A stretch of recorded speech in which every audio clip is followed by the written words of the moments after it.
Hello.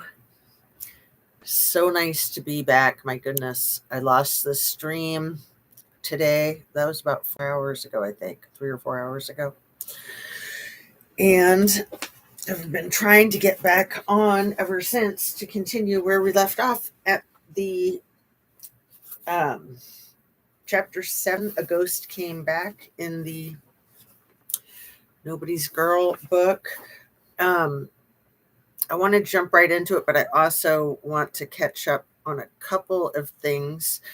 I have found more information that verifies the status of the First Lady back when she was prior to her marriage status, let's just say.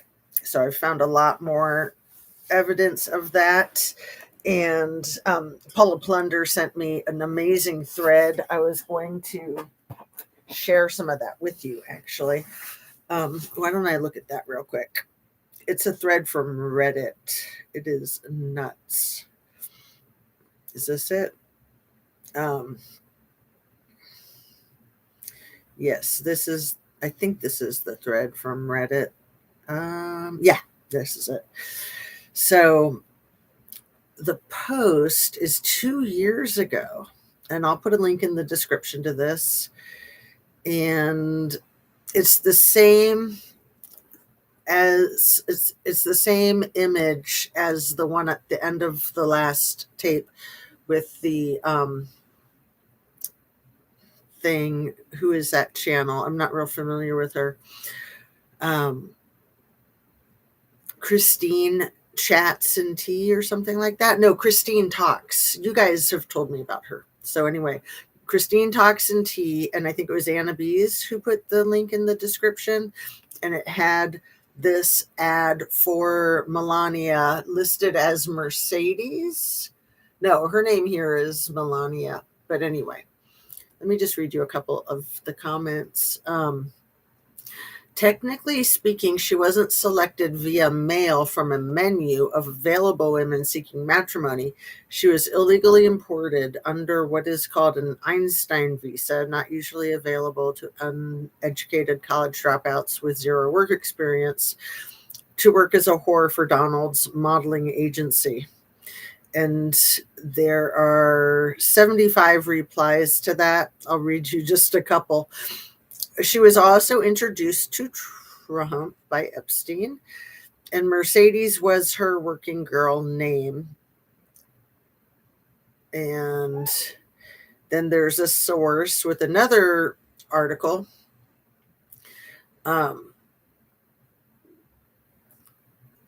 They're also currently investigating her transition to the States. Again, this is 2 years ago. There are more than a few whispers she obtained her visa illegally. The same people that do illegal things are often the ones who control the narrative. Sometimes you have to connect the dots. Trump wishes Ghislaine Maxwell well in prison on national TV. Who does that? LOL. And man, has that haunted him. People just make fun of her. Truth is not far from that joke, though. She was a model who obtained talent visa by questionable means. I know it's not very hard to get that visa, but you have to meet certain criteria, which I don't think she could genuinely meet at the time. She got herself a sugar daddy and an anchor baby. Then she brought her parents through chain migration. All of that, coupled with Trump's anti-immigrant rhetoric, prompts people to poke fun at his wife's past. And then Stagger Me says she is a Russian agent, as is her father. And then Friar Newer Girl says, and husband. And then someone says she might be an agent. He's definitely an asset, not an agent. There's a difference. Useful idiot. He's never been an asset to anyone.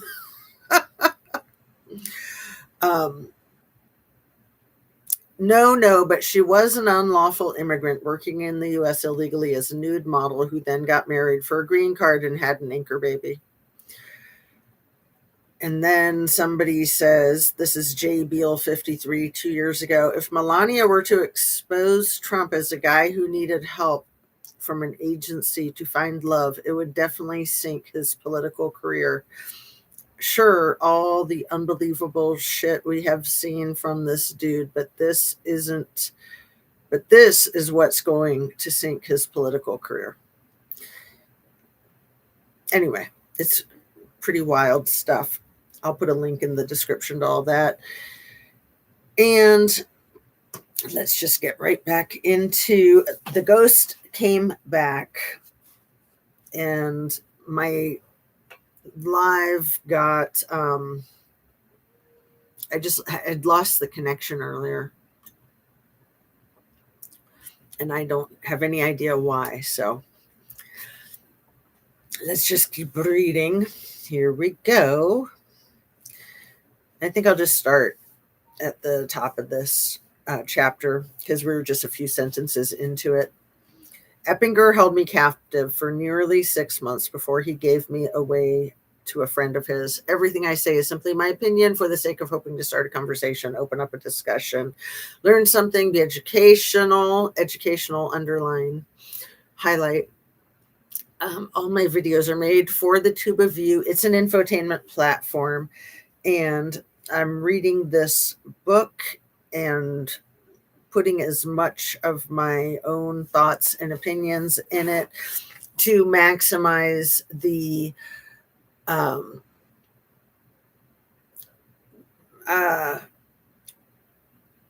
basically, I haven't heard back asking permission to read it on my channel, but I'm trying to promote the book. I'm not trying to make any money on it. I took the monetization off, and I think everybody should buy the book on tape or buy it a hard copy. And I'm just trying to maximize fair use by underscoring education and making it my own with all this side talk. But I want to keep going. So, yes, you read that right. He gave me away as if I was a used bicycle or an unloved toy. The man Eppinger gifted me to was in his 50s and had connections to Fort Lauderdale's seedy nightclub scene. Every night at a place called Hot Chocolates, which the man said he owned, he introduced me to everyone as his girlfriend. Maybe someone there noticed how young I looked and reported it, because on a bright June morning in 1999, the FBI and the local police broke down the door of this man's apartment where I was sleeping naked next to him. Remember, she's about maybe 15, and he's what did she just say, in his 50s? The guy that she had hooked up with when she was 13 was 63, that Ron Eppinger.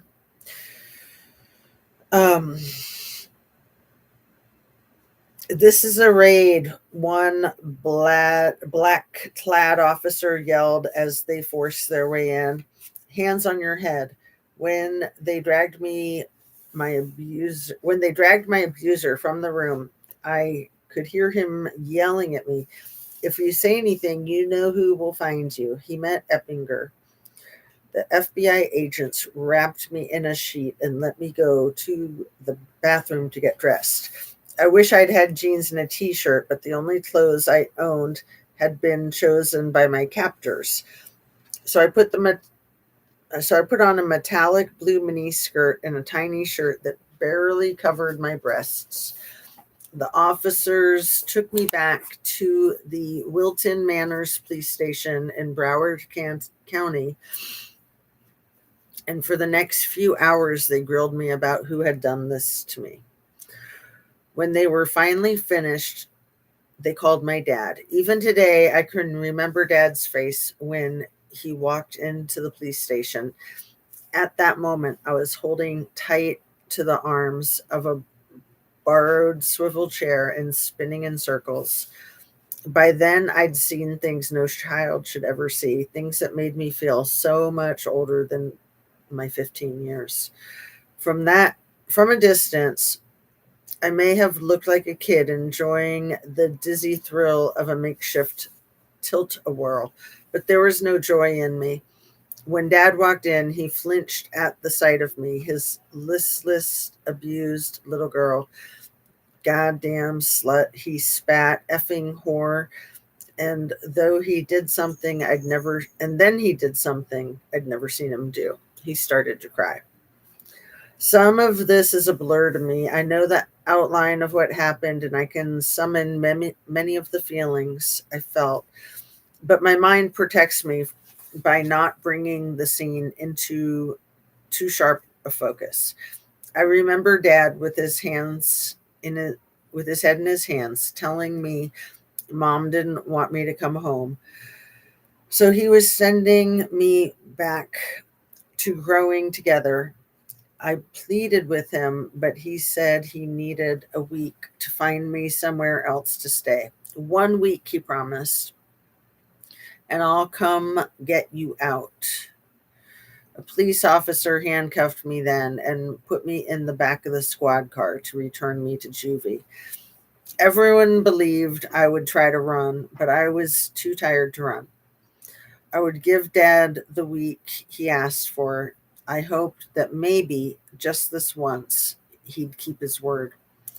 Walking back into growing together, I recognized only a few of the kids. One girl told me I looked like a ghost come back from the other side. That felt about right. I bided my time, but with every passing day, I had less faith in my father. Finally, when growing together sent me out with a chaperone to get my blood and urine tested, I made a break for it. Finding a payphone in a mini mall parking lot, I called my parents' house. Dad answered, full of excuses. I'm trying to convince your mother to sign the papers to get you out of there, he said. Well, you can quit that because I'm already out, I said. Now come pick me up so I can talk to Mom. Dad wasn't happy, but he did what I asked. When we got back to Rackley Road, Mom was nowhere to be found. I looked in the kitchen and stuck my head into my old room, which they'd made into an office. Finally, I went out back where I found her sitting in an old rusty lawn chair, smoking a cigarette, a beer can in her hand. When she saw me, she stood up and walked toward me. I know better than to hope. I knew better than to hope for a hug. She greeted me with a hard slap in the face, but then we both started crying. She didn't want to hear where I'd been. She said she couldn't bear the thought of it, but I could stay at least for the night. When I think about this day, I can't linger on my parents. Thinking of them is too awful. Instead, I think of Sky running out the back door, the screen slamming shut as he flung himself into my arms. He held me tight. He held me so tight that the rest didn't matter. Someone loved me truly. That didn't fix everything, but it would have to be enough. I stayed in my parents' house only a short while they didn't throw me out exactly. Mom soon made it clear I wasn't welcome on Rackley Road. I moved in with the family of a girl named Lorna, who I'd met at Growing Together. But that ended just a few months later after Lorna's dad announced I was a bad influence on her. Lorna was back to partying again and had been caught shoplifting. I protested that I hadn't been with her when she stole anything, but her dad was done with me. Thanks for hitting the like button and nice to see you here. I take it you can hear me fine. Let's see. And thanks for watching, everyone here live and everyone on the replay crew as well. I feel like it's really important to understand this story in efforts to understand the Trumpstein files that Adelita Grijalva is getting sworn in tomorrow at 4, according to Mr. Mike Johnson, the Speaker of the House. So we'll see what happens with those Trumpstein files. You never know. I'll believe it when I see it. I'm not holding my breath. I couldn't totally blame him. It's not like I was helping Lorna get clean. And I'm sure he was wondering why my own family didn't want me. But I was resentful and told him so. Are you noticing a pattern? I was unwanted, so I acted like a girl no one would want. Captive for so long, I had no idea how to harness my freedom. That's when Lorna's stepbrother, Michael, said I could live with him in Fort Lauderdale. Michael was a kind but troubled boy who was 2 years older than me.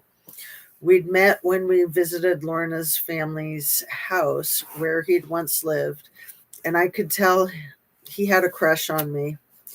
So when he suggested being roommates, I had an idea of what he was hoping for, but I still said yes. Still said yes. Once again, desperation, not affection, determined my love life.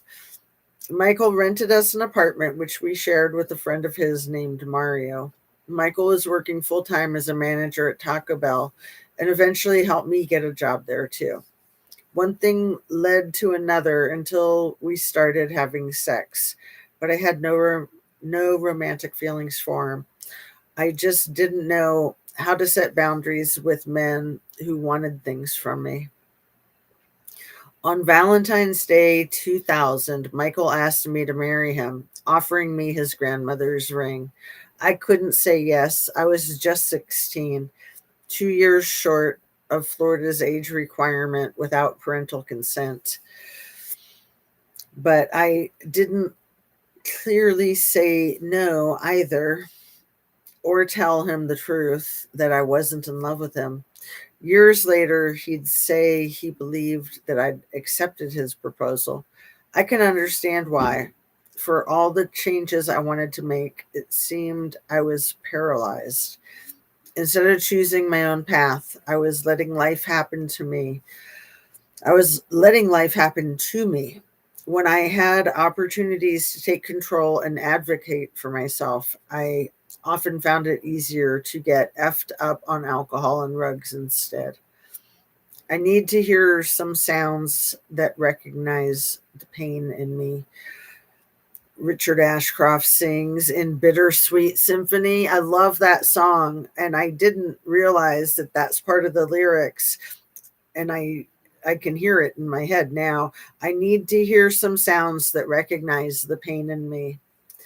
Oh man, I love that song.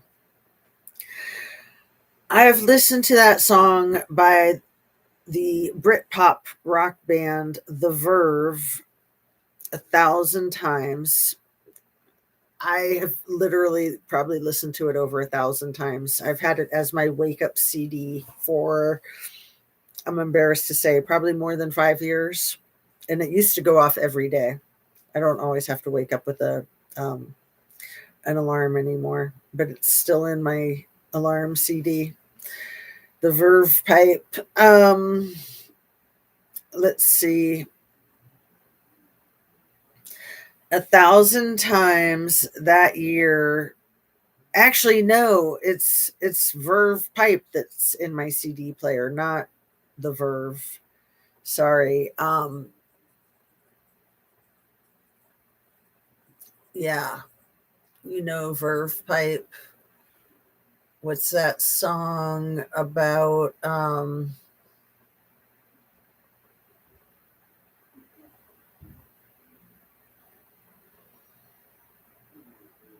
Oh, I can't even think of the name of it. Let me look at my phone. I hate to just leave you guys hanging. Um, my poor brain.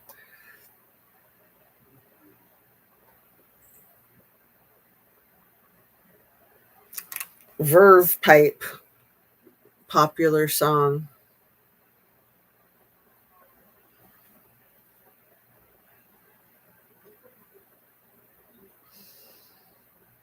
Oh, I didn't realize Freshman was their biggest hit. I love that song. But I figured that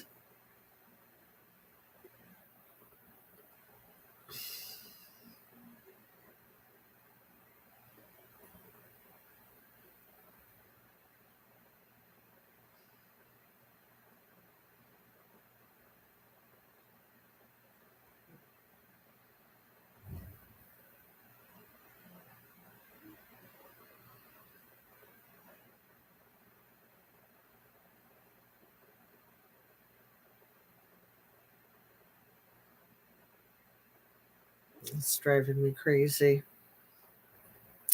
Villains, I think, is the name of the song. That's the name of the album. Anyway, let's get back to this. Sorry for that little outro.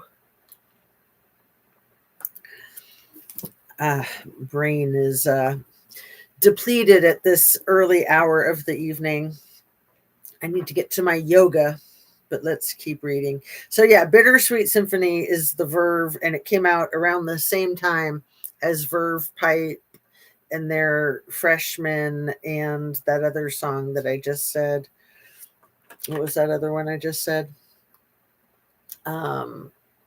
Villains. Villains is my favorite song of theirs. Okay. And then the Verve, 1,000 times that you're wanting to believe, as Ashcroft asserts, that I can change, but knowing that, like the song says, I was a million different people from one day to the next. When I heard the Goo Goo Dolls Slide, that's another great one.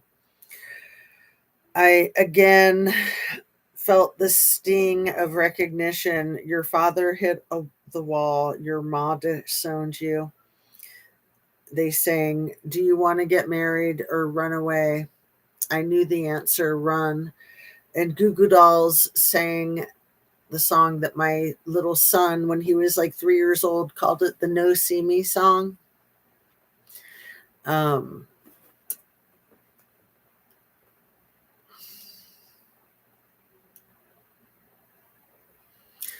Goo Dolls popular songs. Iris, that's the name of that one, the No See Me song. I'm sure you guys know it. I'll put some links in the description in case you're interested. Awesome songs. Yeah, her musical taste is very similar to mine. I knew the answer, run, but I didn't act on it. Michael and I lived in that Fort Lauderdale apartment until we were evicted for failure to pay rent and for living, in all honesty, like wild beasts, or should I say, among them. One of the few things Michael and I had in common was our love of animals, and we had a lot of pets, dogs, cats, even a ferret. Oh, how cute and smelly. We sort of tried to keep the place clean, but when we were thrown out of it, it was a pigsty. Homeless again, I broke down and asked my parents if Michael and I could live in a travel trailer they'd parked in their back horse paddock. The trailer looked out on the pond where years before I'd taken refuge on our tiny island and where I'd taught Alice to swim. The trailer had a bed, a bath, a kitchenette, and a small sitting area. Plenty of room for us, at least for a while. My parents said yes, and days later, I was back on Rackley Road. Today, I see this as a moment that could have set me on a better path. Through a stroke of luck, I'd landed the perfect job for a girl who'd dreamed of being a veterinarian. I worked the morning shift at a pet store called the Kookaburra's Nest, where I was learning to run its aviary. The pay was good, more than $8 an hour, and I found I loved breeding, feeding, grooming, and selling exotic birds. I hand-raised Sugar, a yellow-crested cockatoo. Birds can be so cute and affectionate. OMG. They can be absolutely adorable.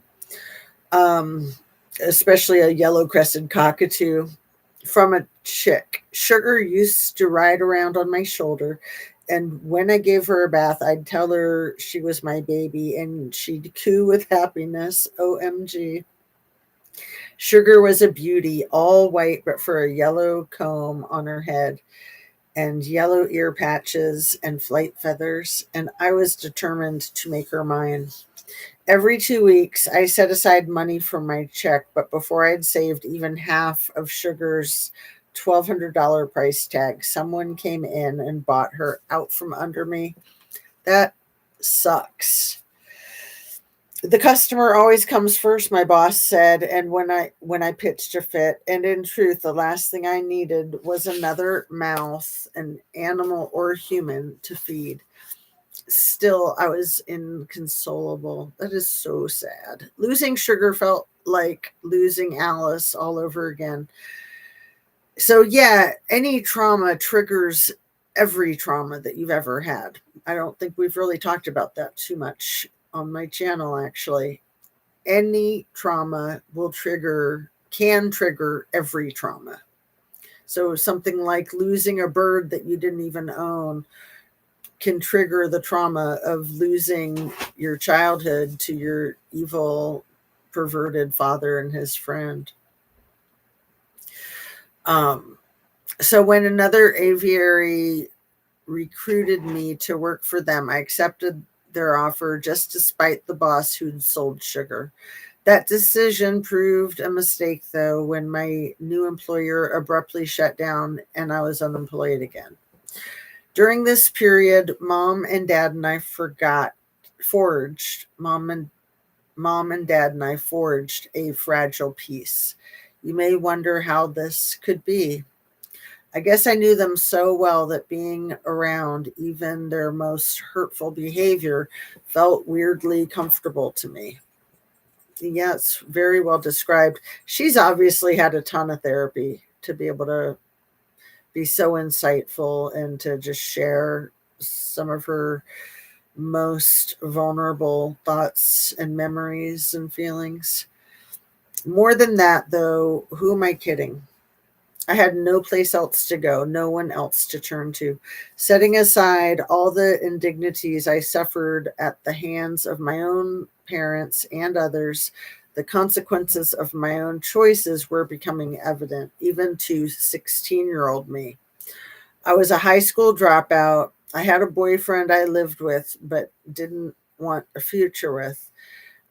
I was damaged in more ways than I even knew, and I was a long way from getting the help I needed to repair myself. I had little money and few prospects for making any. Well, I've been down so long. Oh, it can't take longer still, Jules sang into my earphones this time.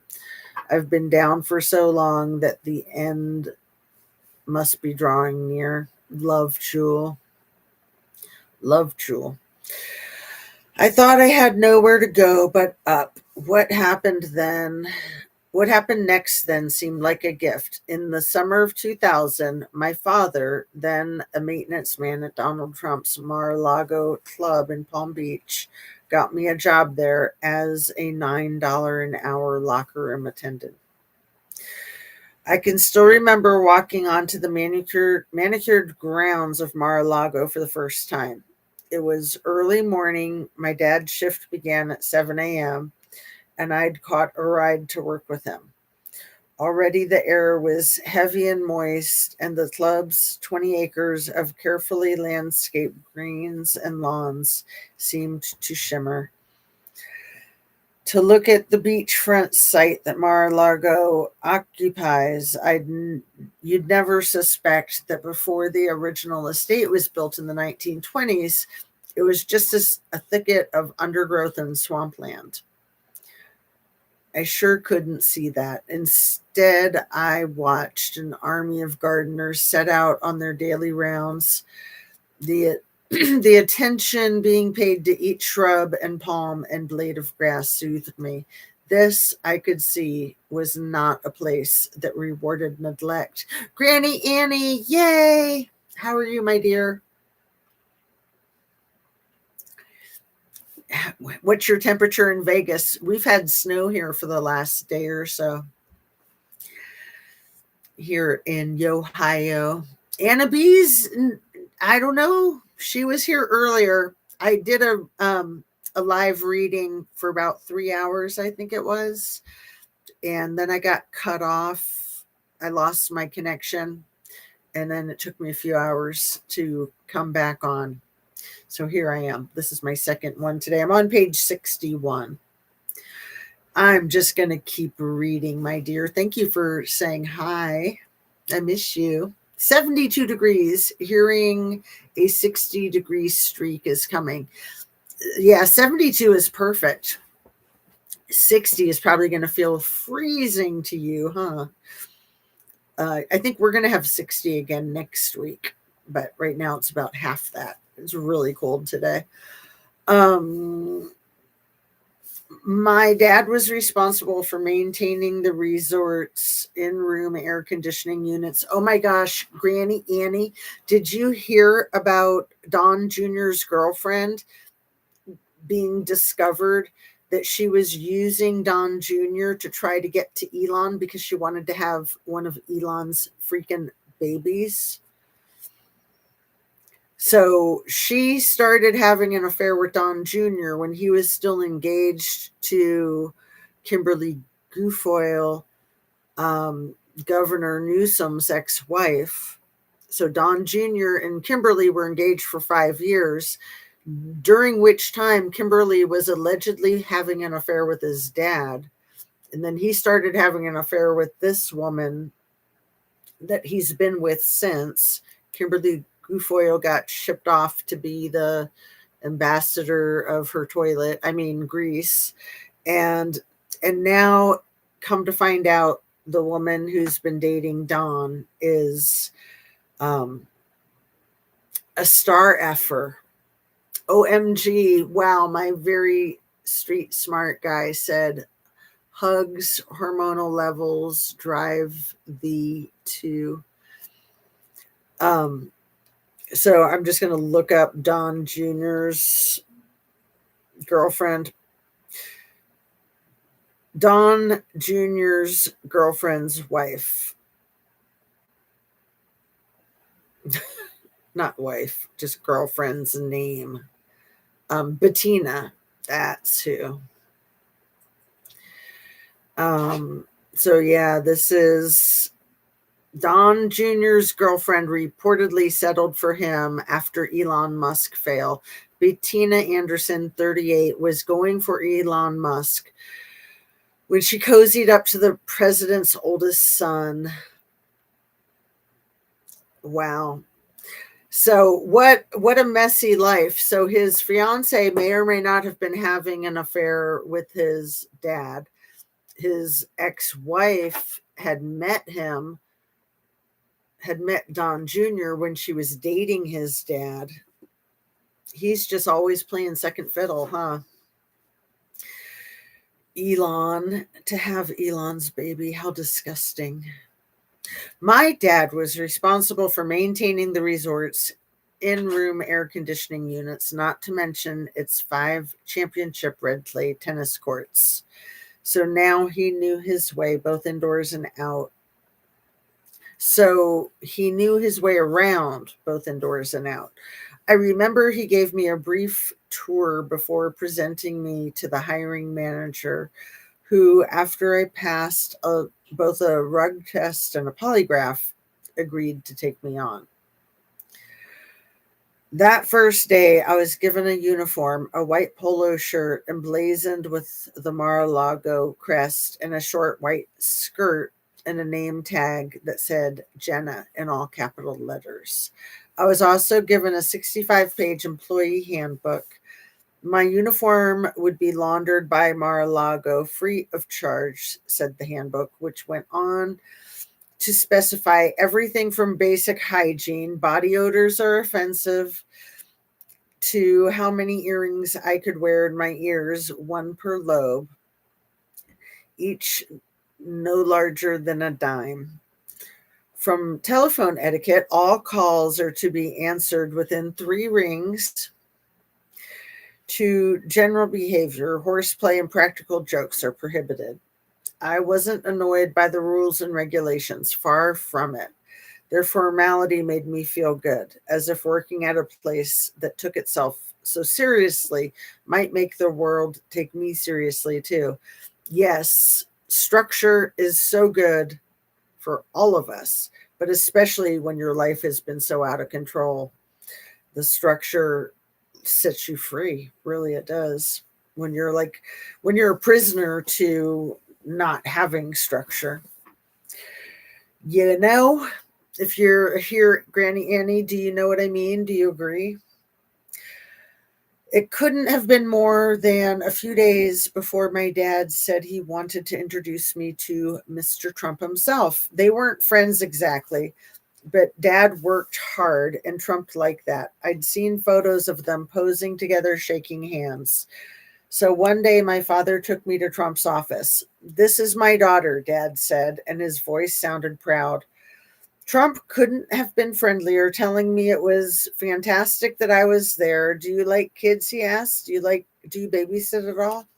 He explained that he owned several houses next to the resort that he lent to friends, many of whom had children who needed tending. I said yes, I'd babysat before, omitting the fact that the last time I'd done so, I'd been reprimanded. In an attempt to entertain the kids in my care, I'd ignited a huge cachet of fireworks I'd found hidden in the house. Clearly, I was right to leave that out because soon I was making extra money a few nights a week, minding the children of the elite. But it was my day job that gave me my first real vision of a better future. The spa, like the resort itself, was gilded with luxe finishes and an immaculate sparkling decor. It smelled delicious, like sandalwood and lavender. I remember there were giant gold bathtubs, like something a god would soak in. More than that, I marveled at how peaceful everyone seemed to feel within its walls. My duties: making tea, tidying the bathroom, restocking towels, kept me outside the inner sanctum of the massage rooms, but I still could see how relaxed clients looked when they emerged. Whenever possible, I questioned the massage therapist about what they did and how they'd learned to do it. I seized on the idea that with the right training, I could eventually make a living by helping others reduce stress.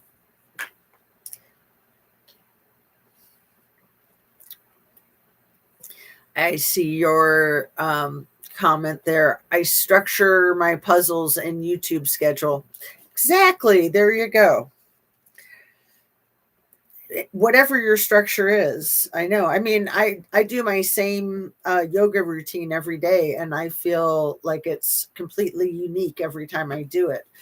That's the thing about structure is is it safe to really like be in the moment and to be spontaneous when you have structure because it's not all chaotic, right?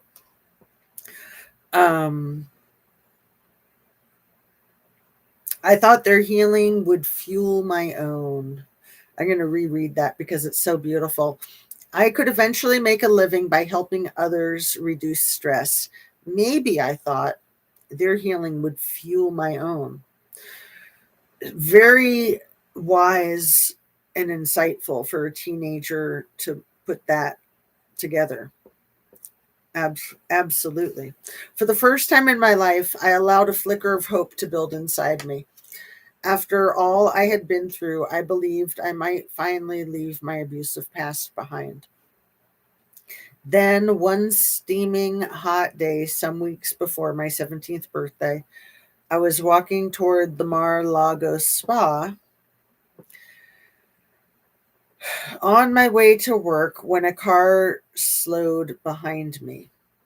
I wish I could say that I sensed that something evil was tracking me, but as I headed into the building, I had no inkling of the danger that I was in. And see, I still believe that it was actually days before her 15th birthday, not her 17th. But for the sake of right now, we'll just go along with what she's putting out right here. But her first book that wasn't published as a book, the Billionaires Playboy Club, from the timing and all the stuff written in that, she would be about 15 at this point, where she's actually she'd be 14, almost 15, as opposed to the 16, almost 17. I think they're just trying to make her really close to 18 so that the crimes aren't as bad if and when anybody has to suffer the consequences of their actions, right? It could happen. It could very well be ready to explode tomorrow, as a matter of fact. Did you hear Granny Annie, Alita? I'm not saying her name right. Aliyah Grijalta, Aliva Grijalta, the representative from Arizona, is scheduled to be sworn in tomorrow at 4 o'clock. Mike Johnson says so. Arizona representative swearing in 4 o'clock Wednesday. Arizona Rep-elect Adelita Grijalva is expected to be sworn in when the House returns to vote on a possible end to government shutdown this week. Well, that was a day ago. So today they were saying it's scheduled for 4 o'clock. It's just not showing up in my Google search right there. But that was what I heard right before I came on live. It is scheduled for 4 o'clock.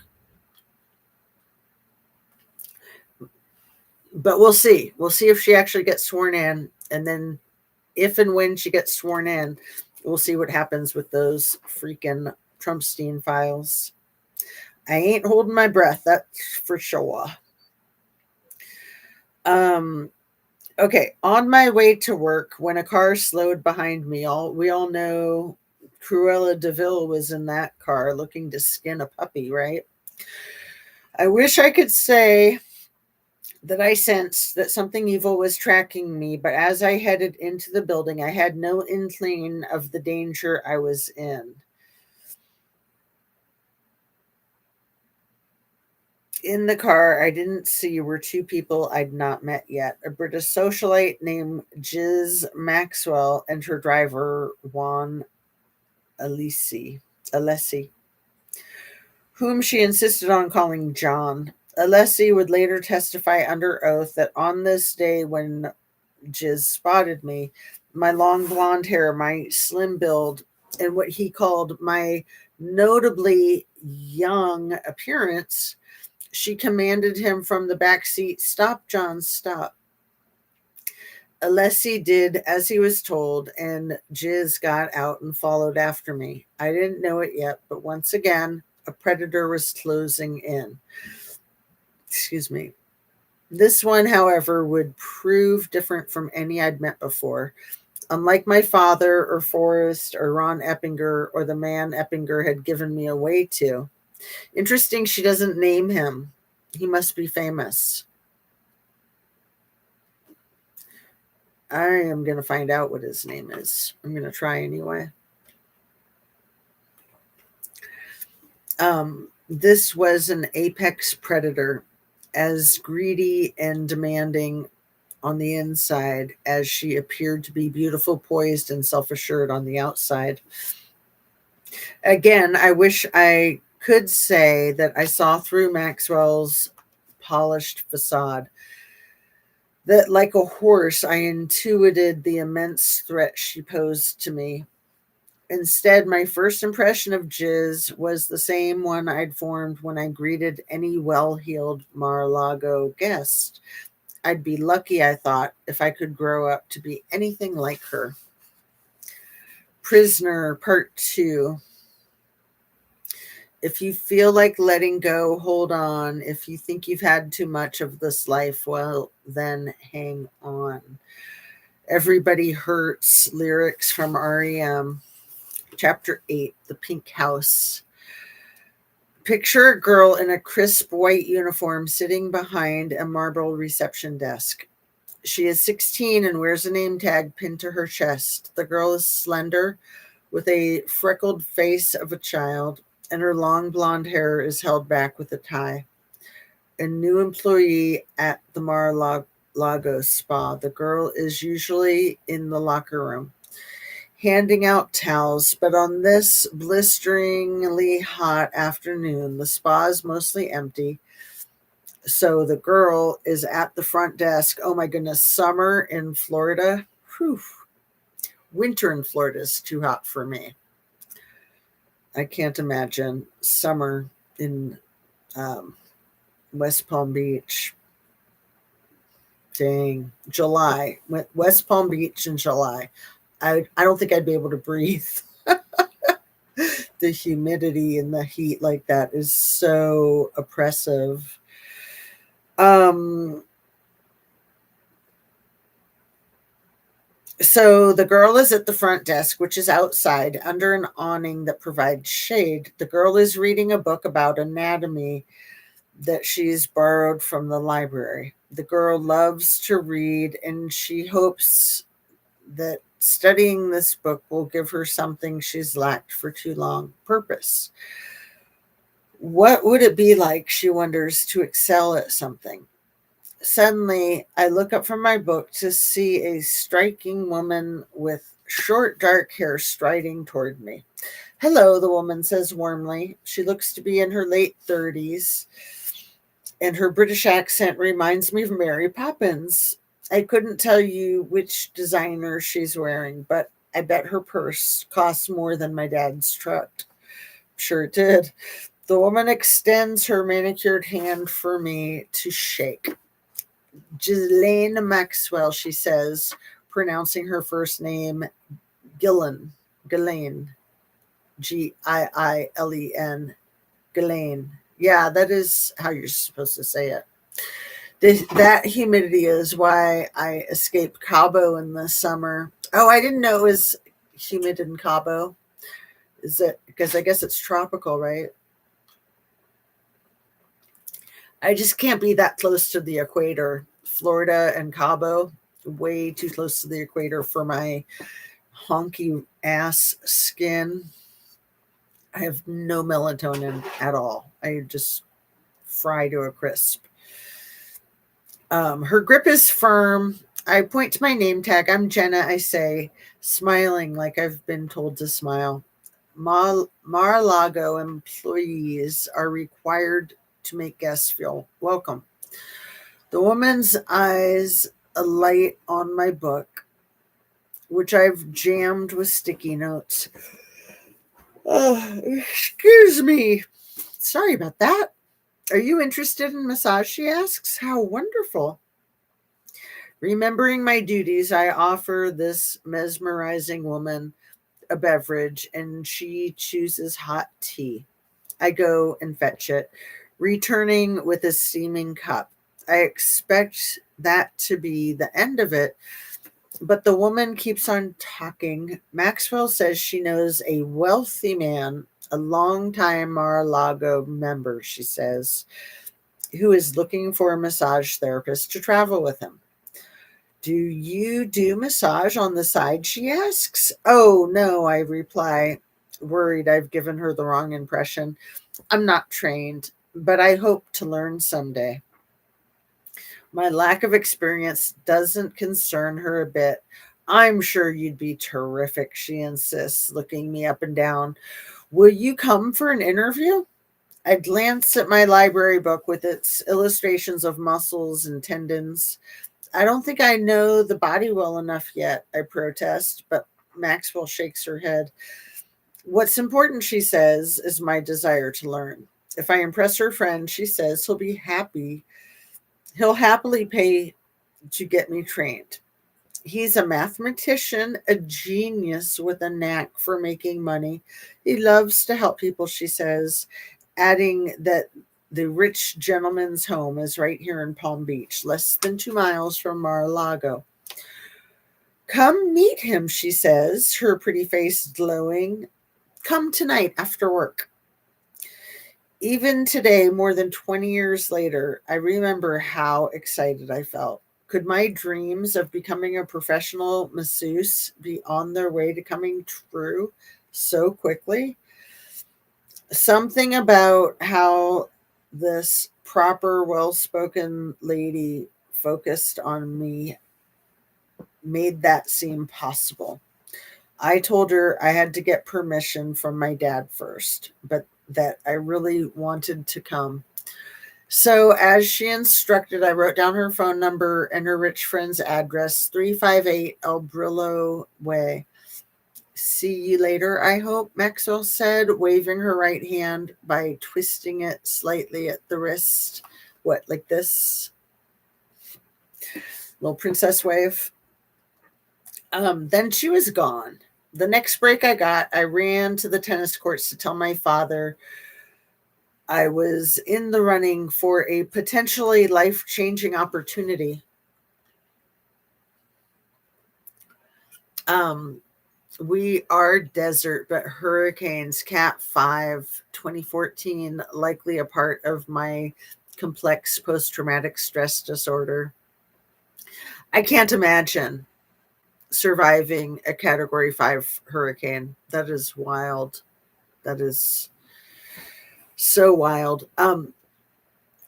We had like 3 tornadoes converge over our house about 5 years ago. I think it was like May of 2020. It was right after COVID. And it tore things up everywhere, but the 3 tornadoes, when they converged over us, didn't do anything. But I mean, it did a lot. I remember being awake and sitting with the kids in the bathroom, and I was really afraid for our lives. But that was tornadoes, not a hurricane. But it was 3 tornadoes that converged, but decided to like travel upward as it came by our neighborhood. I mean, there were neighborhoods all around us completely destroyed. It was crazy. It was absolutely crazy. I mean, trees ripped up. You know the drill. You know the drill. Yeah, windows blew out, 3 inches of water on the floor, jets zipping through the storm all night long. I live by Navy. We got power back in a week. Wow. And that was quick. I think is what you're saying, because you live by the Navy, that it was only a week. Dang, girl. Windows blowing out, the noises that you hear in a situation like that, it's just like a car crash too. It's like the noises that you hear that you can't even imagine, all of the breaking glass and the metal and the screeching and the cries and the yells and the screams. It's wild. That is so wild. I'm glad that you're okay, other than the CPTSD. All night long. Did you sleep? Because yeah, that was 11 years ago, but that's not a long time, is it? It probably feels like it was just like 1 year ago.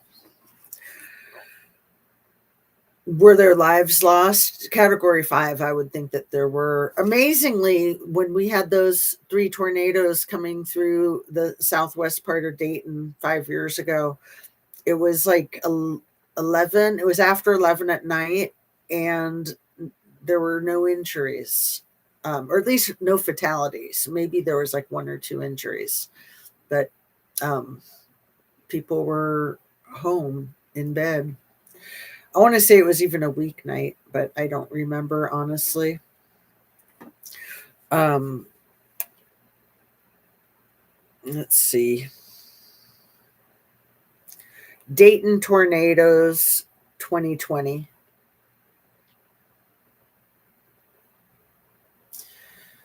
May 19th, 2020. Oh, wow. 154 people died, along with 917 injuries. How did I not know that until right now? I thought nobody died. Holy crap. 154 people died, along with 917 injuries. What did I just say? No one died and maybe 1 or 2 people got injured? Holy crap, man. I couldn't have been more wrong. All right.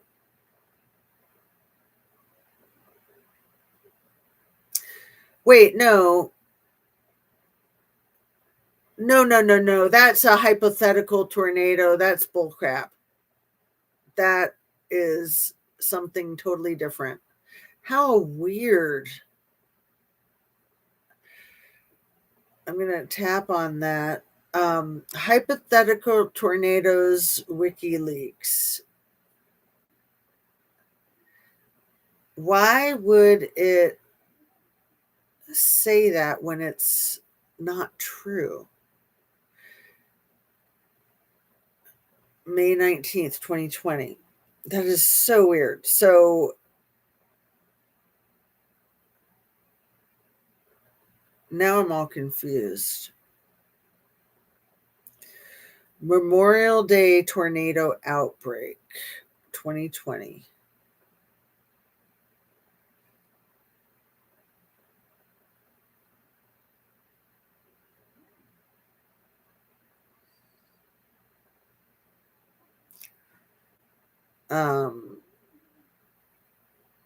It was May 27th and early morning of May 28th. Yeah, this is accurate. The tornadoes killed 2 people and caused an estimated $1 billion in damage. What in the heck was that other thing I was looking at? How bizarre. That's, you just can't believe crap you see on the internet. It's so crazy. It's so crazy. Like, I'll try to sort that out later. How frustrating. And then there was the 2019 tornado, May 27th. Okay, that's the one that I'm thinking of, the before COVID. May 27, 2019, killed 1 person and injured 166. It was 2 EF4 rated tornadoes that touched down. Okay.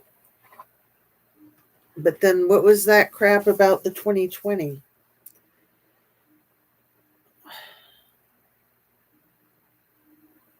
Again, I'll have to figure out what that. So then they fantasized about this one a year later. My brain.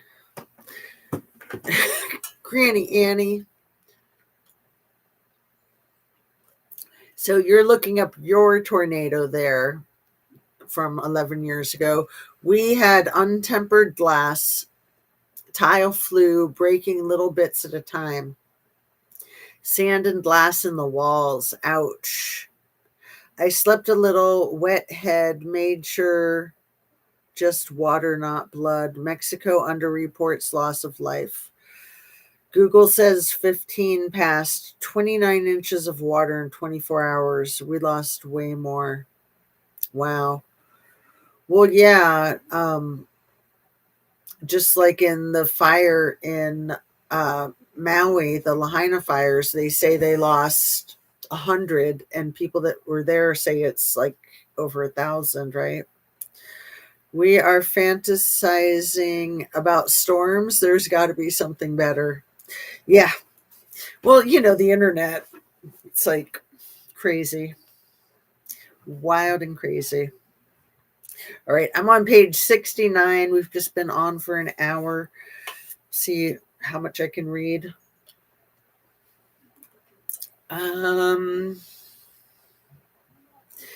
So as she instructed, I wrote down her phone number and her rich friend's address, 358 El Brillo Way. See you later, I hope, Maxwell said, waving her hand like the princess. The next break I got, ran to the tennis courts, life-changing opportunity. He said he could drive me after work. I used the phone at the spa's front desk to call Maxwell and let her know we were on. Great, she said. See you soon. A few hours later, Dad gave me a lift up South Ocean Avenue to El Brillo Way, a short hedge-lined spur of a road that dead-ended into the Palm Beach Intercoastal Waterway. The drive took 5 minutes and we didn't talk much. No one ever had to explain to my father the importance of making a buck. When we arrived at the high wall in front of 358, the last house on the left, before we hit the water, Dad pushed a buzzer and spoke into the intercom. A security gate rolled open. We eased into a driveway lined with palm trees and found ourselves in front of a sprawling 2-story, 6-bedroom mansion.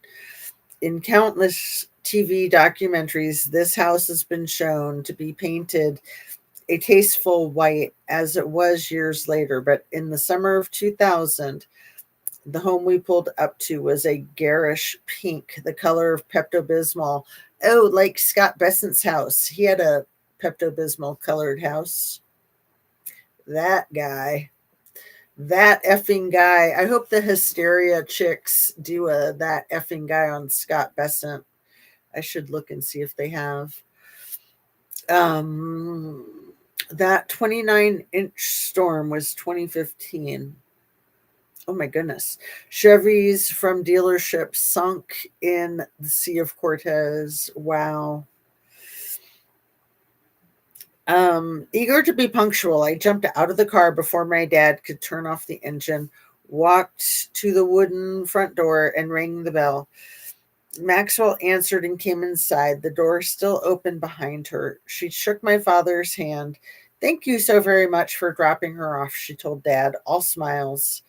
But in retrospect, she seemed impatient for him to leave. We'll get Jenna home safe, she said, practically shooing him back into his truck.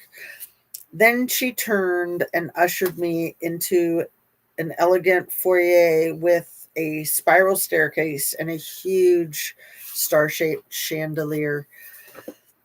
Jeffrey has been waiting to meet you, she said, starting up the stairs. Come. Walking behind her, I tried not to stare at the walls, which were crowded with photos and paintings of nude women. Maybe this was how wealthy people with sophisticated taste decorated their homes. Be cool, I thought. Don't let her see how nervous you are. I fixed my eyes on the stairs, which were covered in pink plush carpet. When we reached the second floor landing, Maxwell turned right and led me into a bedroom. We made a U-turn around a king-size bed, then entered an adjoining room with a turquoise green massage table. A naked man lay face down on top of it, his head resting on his folded arms. But when he heard us enter, he lifted up slightly to look around at me. I remember his bushy eyebrows and the deep lines in his face as he grinned, a Cheshire cat smile. This was his playbook. He had done this multiple times. Exactly what she walked into, with Jiz walking her in and him being naked on the table. He probably did that to 1,000 different girls, you guys. Seriously. Say hello to Mr. Jeffrey Epstein, Maxwell instructed, but before I could do so, the man spoke to me. You can just call me Jeffrey. I nodded at the gray-haired stranger as he lay back down. He was 47 years old, nearly 3 times older than me. Faced with Epstein's bare backside, I looked to Jiz for guidance. I had never gotten a massage before, let alone given one, but still I thought, isn't he supposed to be under a sheet? Maxwell's blasé expression indicated that nudity was normal. Calm down, I told myself, don't blow this chance. I wanted to be a good student. Palm Beach was just 16 miles from Loxahatchee, but the economic divide made it seem way further. I needed to learn how rich people did things. Besides, while the man on the table was nude. It's not like I was alone with him. The fact that a woman was with me made me breathe easier. Fake it till you make it, I thought, as I tried to project a can do energy. Jiz took the lead. First, you must wash your hands, she said. Hot water. She pointed toward a white marble tiled bathroom, complete with sauna and steam shower, where I did as she asked. She didn't ask, she told. Then she began the lesson. When giving a massage, she said, I should keep one palm on the client's skin at all times, so as to never startle him. Continuity and flow are key, she explained. She turned to a dresser littered with bottles, pumped lotion into both of our hands, and showed me how to keep an extra blob of the stuff on my forearm. It sounds really gross, an extra blob. It, it could just say extra lotion, but anyway, I guess it kind of is ominous of how gross everything is getting all of the sudden. So I could reload without interrupting the rhythm. She then positioned us at Little E's feet on either side of the table and rubbed her hands together swiftly before placing them on the toes of his right foot. She nodded for me to do the same on his left. Just do what I do, she said.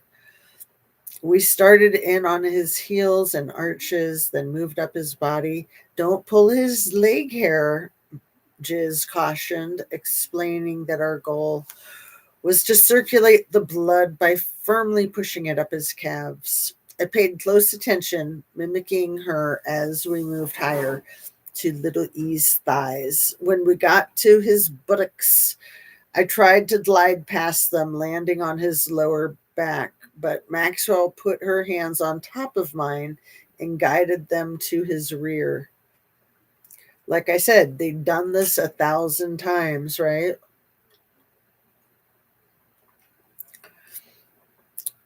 It's important that seriously, how many times over the years? Because they already knew each other for close to 10 years. I think it was 91 when her father passed away and she hooked up with him. Jiz's father. Was it 1991? Robert Maxwell. Yeah, he died November 5th, 1991. And it was right after that Jiz and Little E became inseparable, I believe. Let's see.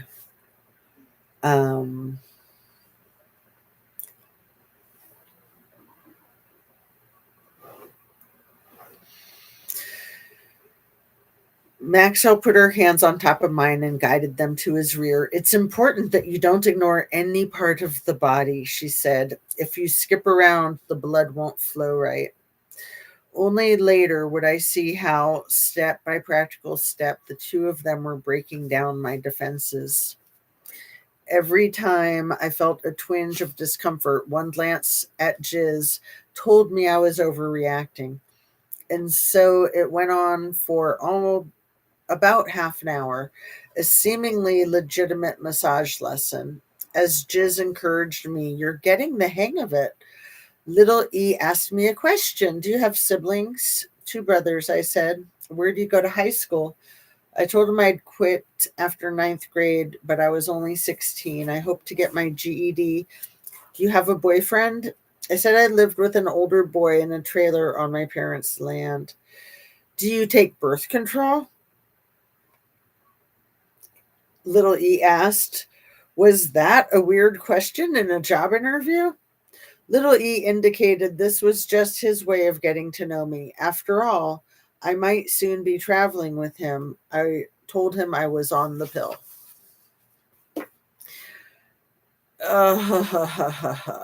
You're doing great, Jiz said as I kept my hands in sync with hers.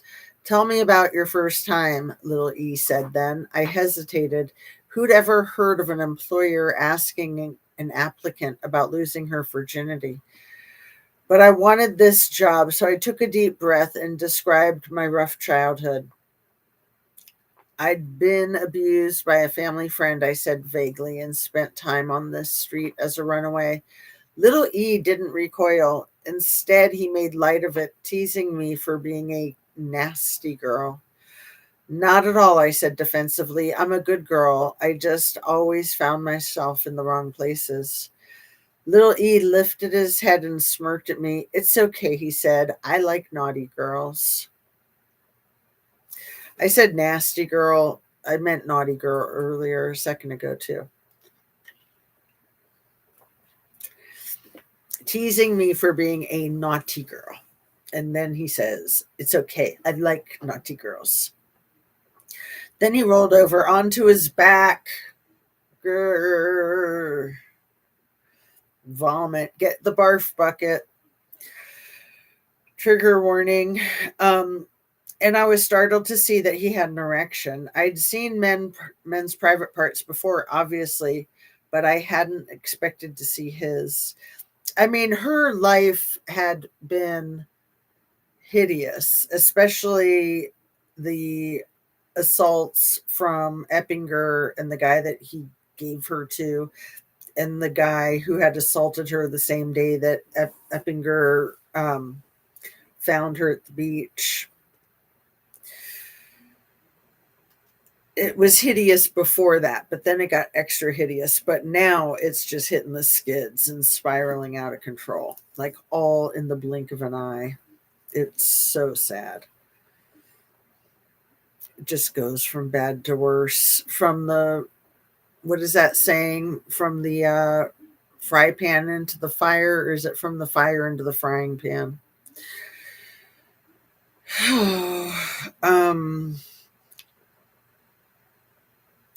I'd seen men's private parts before, obviously, but I hadn't expected to see this. Without thinking, I raised both my hands, holding them in the air as if to say stop. But when I looked at Jiz, she remained unfazed, ignoring his aroused penis. She put both hands on his right pectoral muscles and began kneading. Like this, she said, continuing as if nothing were amiss. You want to push the blood away from the heart. Unsure whether I was right to feel alarmed, I again followed her example, putting my hands on the left side of his chest, which was covered in thick gray hair.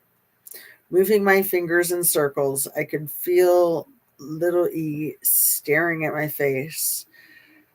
But I refused to meet his gaze, focusing instead on what I thought I was there to do. Not in a circle, Jiz corrected. Don't be afraid to use pressure. Little E winked at her then and moved his right hand down to his crotch. You don't mind, do you? He asked as he began stroking himself. So him winking at her and Virginia catching that reminds me of that bathing suit model. I think she was a Sports Illustrated model named Stacy, who said that she was dating Jeffrey, and then he took her by the Trump Tower, and him and Don and Jeff were like playing this weird game, groping her and winking at each other.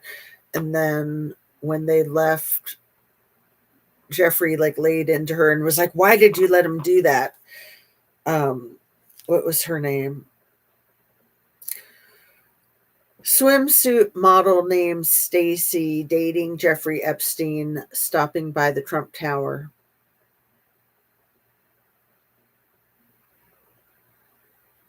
Stacy Williams. Yes, it was, and that was 1993. So that was like 7 years before this. This is just how these people played. It was a game. So that was 7 years before this.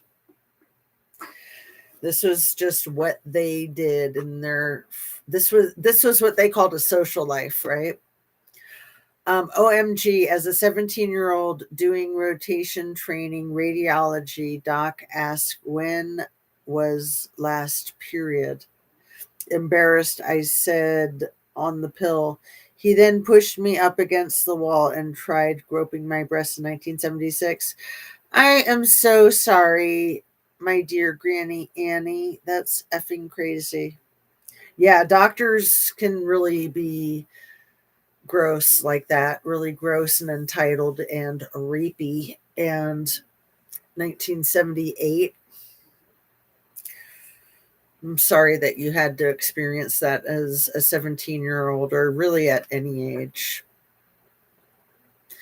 And you probably didn't report it to HR because, right? Um, Back then, I don't think HR would have really cared, right? They would have just been like, what were you wearing? Oh, lucky you. I'm sure you always wanted to date a doctor, right? I mean, that's been the attitude. It's kind of still is. Kind of still is. That really needs to change. Um, I mean, Me Too helped. I think this movement with Virginia's book is going to help push it even further. We'll see. We shall see. It's either that or The Handmaid's Tale. Which direction? A lot of people are trying to push it towards The Handmaid's Tale, like Elon and all of his cronies. And then there's a bunch of normal people that are trying to push it the other way, the direction that it's been going, towards equality. I mean, come on, please be decent, be reasonable. Excuse me. Okay. I'm trying to avoid going back to the abuse. Are you ready? Trigger warning. After he rolled over and you don't mind, do you? He asked as he began stroking himself. This is the moment that something cracked inside of me. How else to explain why my memories of what came next are splintered into jagged shards? Maxwell peeling off her clothes, a mischievous look on her face. Maxwell behind me, unzipping my skirt and pulling my Mar-a-Lago polo shirt over my head. Man, they just freaking attacked her. This was the attack. It was a lesson not to date docs. For my physical, mom's diabetes doc asked about my period. I said on the pill. He proceeded to squeeze my breasts looking for discharge. Refused all docs until 2003. I don't blame you, Annie. So gross. Pervs. Absolute pervs. I mean, I know of a doctor in my area that went to jail for pulling stuff like that in this day and age with a lot of patients. Okay, here we are on the attack. Trigger warning. Little E and Jiz laughing at my underwear, which were dotted with tiny hearts. How cute. She still wears little girls' panties, Little E said. He reached for an electric vibrator, which he forced between my thighs as Jiz commanded me to pinch Little E's nipples as she rubbed her own breasts and mine. The familiar emptiness flooded me. Just minutes before, I had arrived at Little E's mansion, hoping I was turning a corner. Now I knew I was right back where I'd worked so hard not to be. How many times had I put my faith in someone only to be hurt and humiliated? But this time, the disappointment was excruciating. I blamed myself. Is sex all anyone will ever want from me? A voice inside of me shrieked as another harsher voice chided. Yes, you idiot. You knew that already. I tasted the tang of adrenaline in my mouth, and I could feel my brain begin to shut down. My body couldn't escape from this room, but my mind couldn't bear to stay, so it put me on a kind of autopilot, submissive and determined to survive. Pinch him harder, Jiz said as little E moaned. So I did. Go down on him, she said. I did that too. Eventually, Jiz ordered me to straddle little E so he could penetrate me. Again, I obeyed. Once he finished, I was told to bring 2 warm washcloths to clean him up. Then little E led the way to the steam room where he told me to rub his feet. As I did so, kneeling before him, he lectured me about the history of sweat lodges and how opening the pores allows toxins to leave the body. It was important to make healthy decisions, he said. I can teach you so many things. What was this, all a series of healthy decisions on his part? From that first meeting, little E wanted me to regard him as a mentor, not a predator.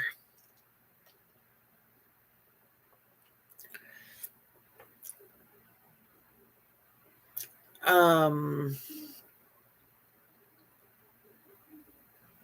2003, Rick wanted to have a friend undo my tubal ligation and give him a kid. I had 2 grands. Nope.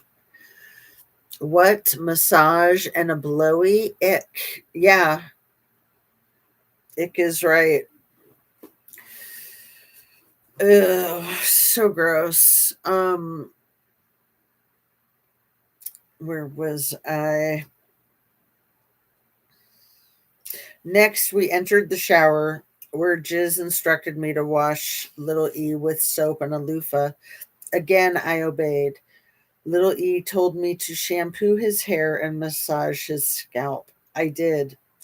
She's a keeper, he told Jiz, appraising me as if I wasn't there.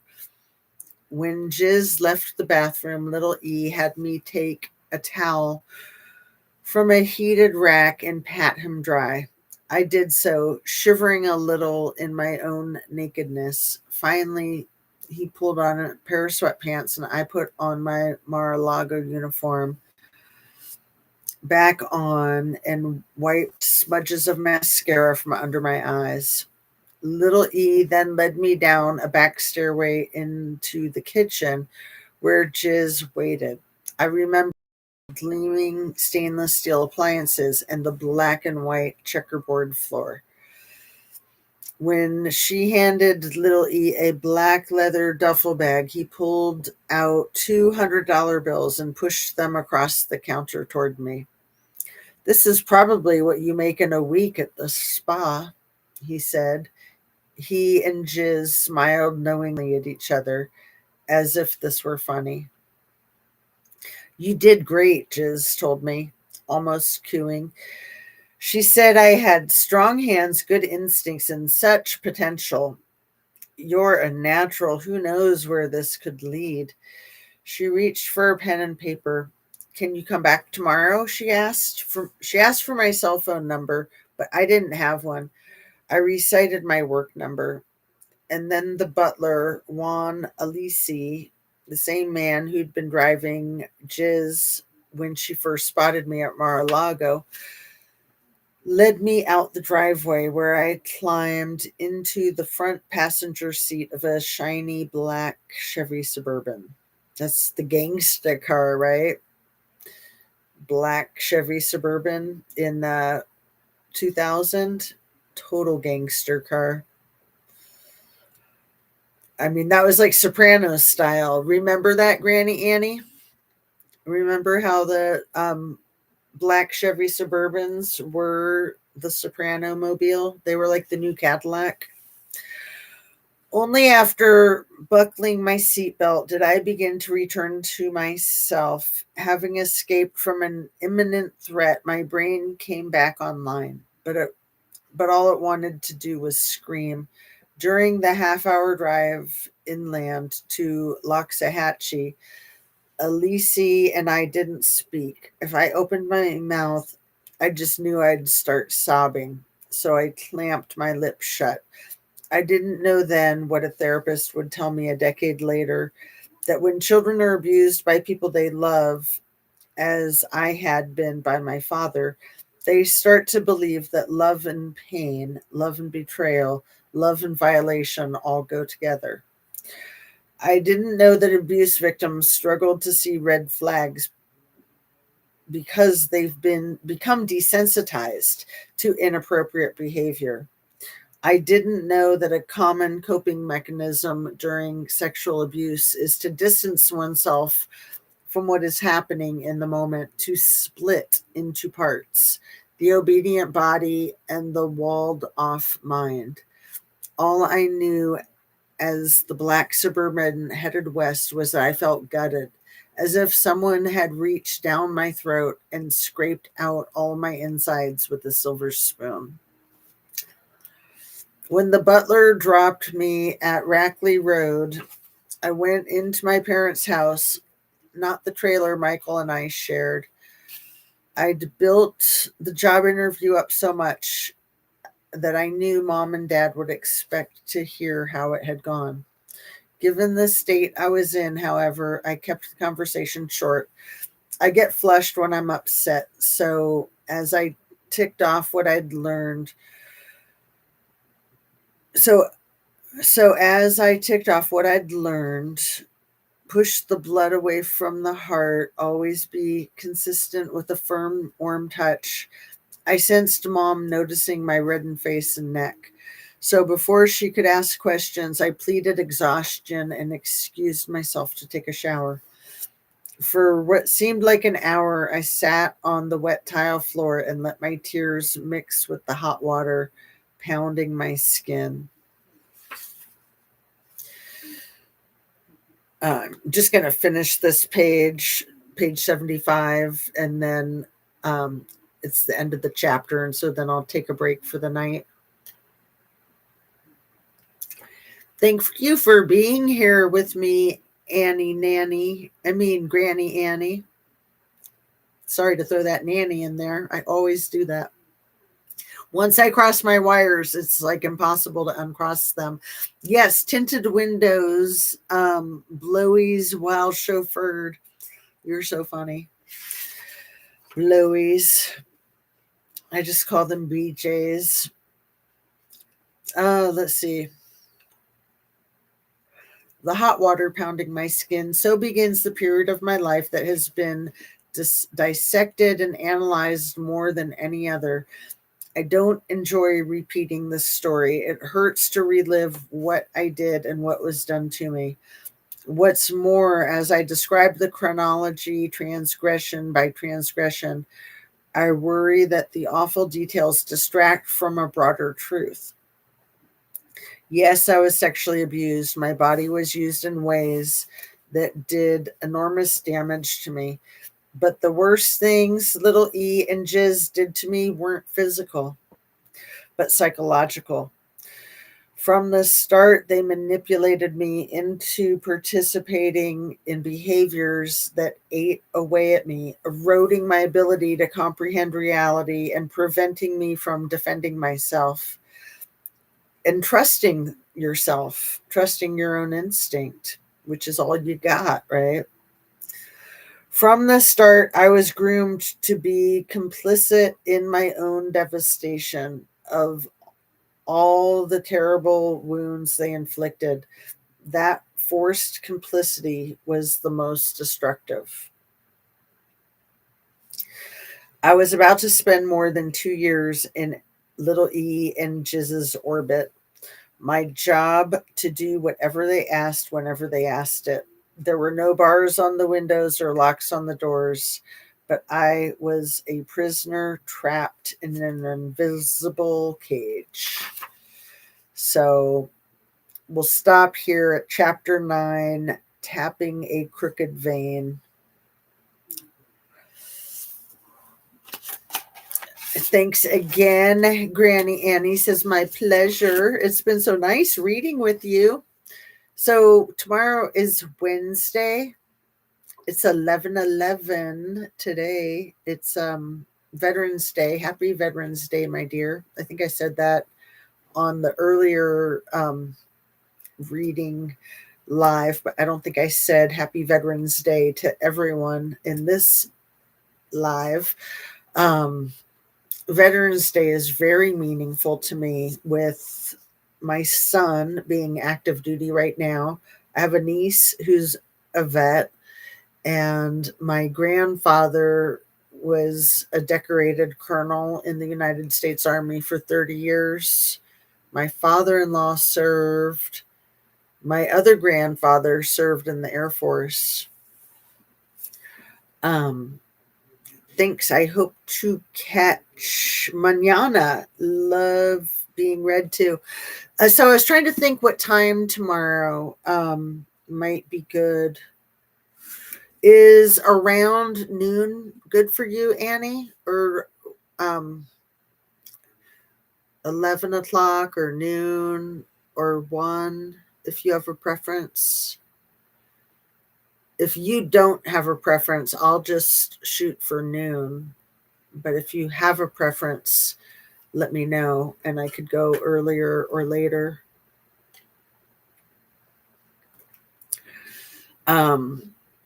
Sending you love, and remind you to drink your water, eat your protein, fruits and veggies, get some good rest tonight, catch up on a lot of good YouTube. It's been a busy day with the news.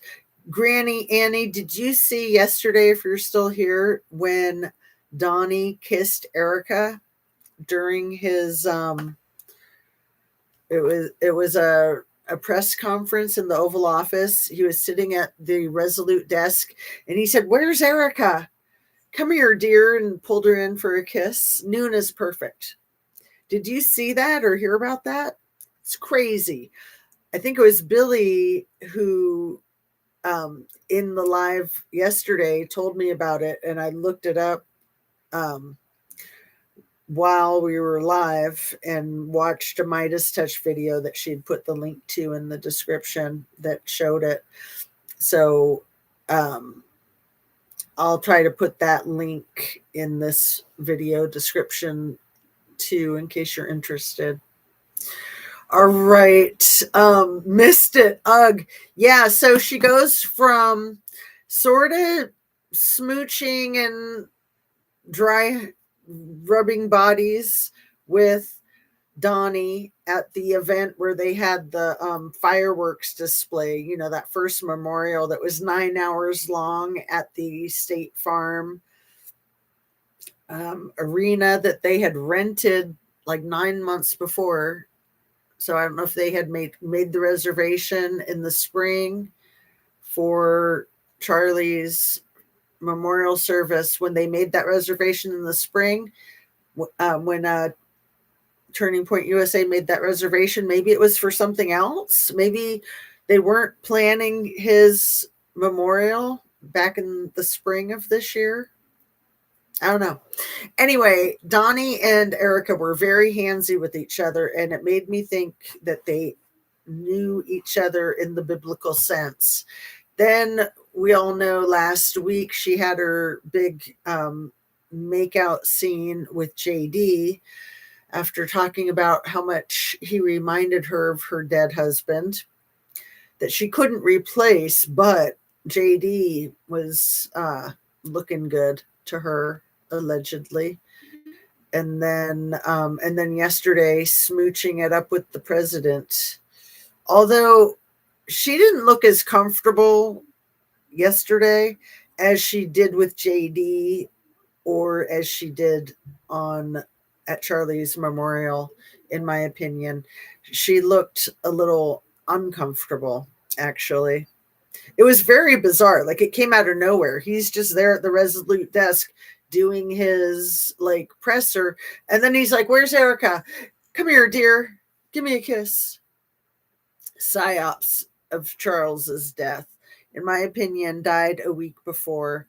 Yeah, there are so many wild and crazy theories, and I don't know what to think, but I definitely think it's some kind of psyop. Absolutely.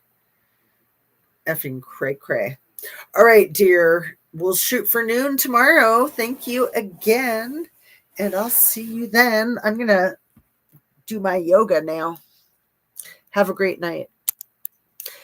Love you.